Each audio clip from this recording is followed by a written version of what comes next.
quiets down.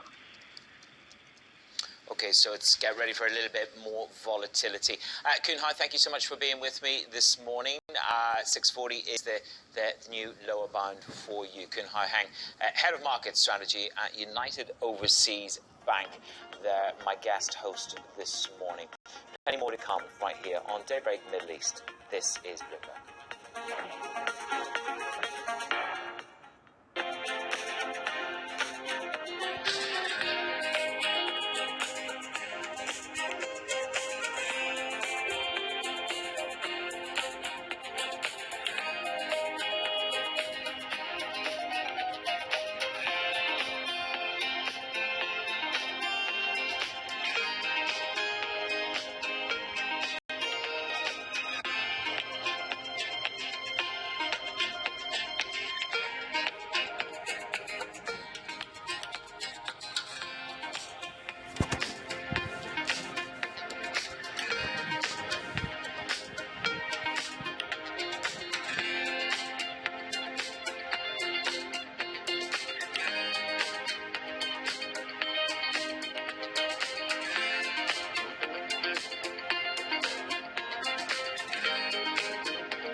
Let's get a quick check on the latest business flash headlines from around the world. BNP Paribas has cut its 2020 bonus pool after the ECB pushed for moderation.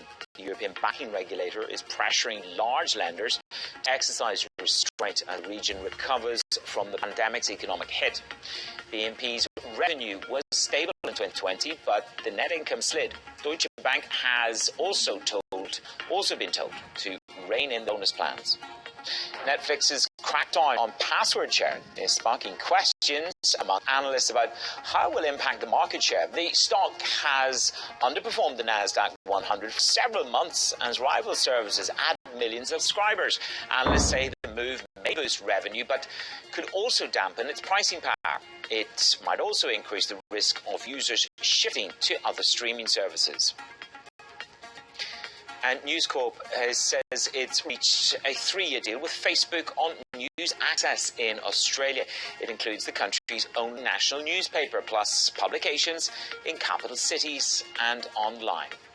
The move follows similar agreements in the US where News Corporation publications are paid for access to stories for Facebook News. And that is your Bloomberg Business Flash. Libya has sworn in its first unified government in 7 years as it tries to move past more than a decade of conflict. It's a product of a truce struck last year that also helped the country keep oil production above 1 million barrels a day since November. Simone Foxman takes us through the situation. She joins me from Doha. I suppose the durability of this current stability is the question that we have in our minds. Simone, good day. Yeah, and if you're going by some of the experts weighing in on this, the likes of Eurasia Group saying it still remains murky, but the short-term trajectory very positive here. We saw Prime Minister Abdulhamid Dbeibah sworn in yesterday, hopefully marking the end to a decade of tumult here.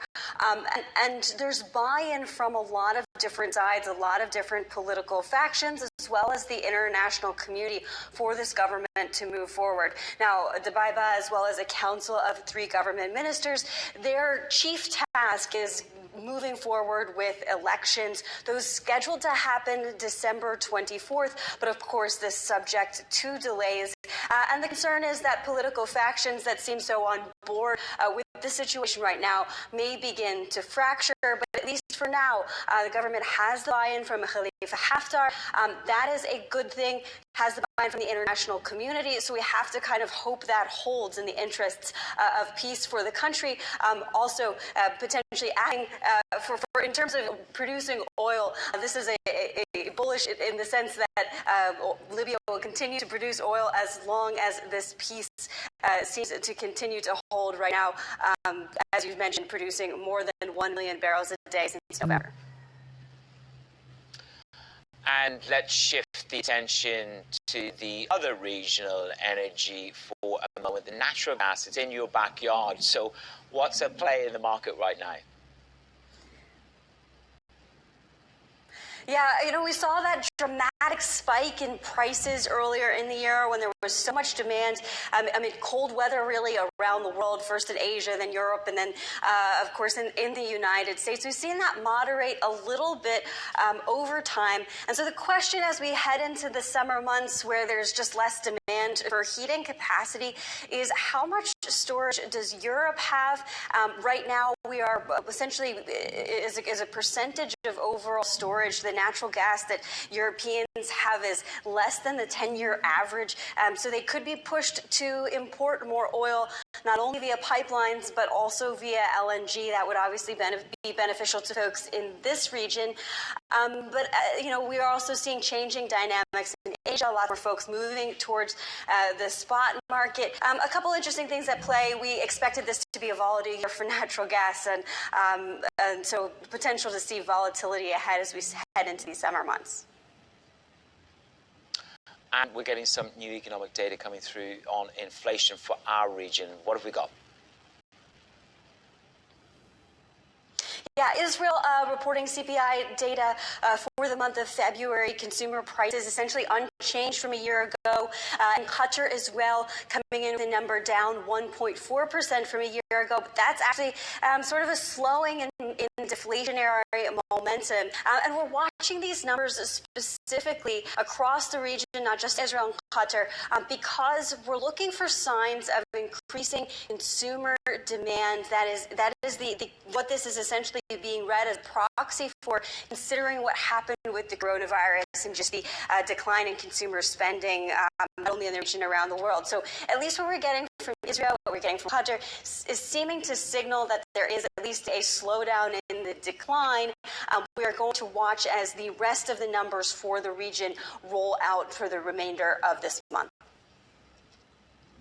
Simone, thank you very much. Simone Fox at the Qatar Financial Centre in Doha. The one global narrative is about the rollout of one vaccine, AstraZeneca. We've seen a number of countries join the pause button. This is AstraZeneca India, as it trades right now, down 2.75%. We can show you the ADR in America as well. Right now, you've got Germany, France, Northern Italy and Spain joining the roll call of countries that have hit the pause button. The likes of Spain, Netherlands, Northern Italy. I can tell you that Thailand has resumed its use of AstraZeneca after a 4-day pause. This is about caution. This is about protection. And this is about data. So far, we'll talk about the blood clots and what they stand up in the data. This is Bloomberg.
This is Bloomberg Daybreak Middle East. Our top stories this morning: Germany and France are the latest EU nations to suspend the use of AstraZeneca COVID shot.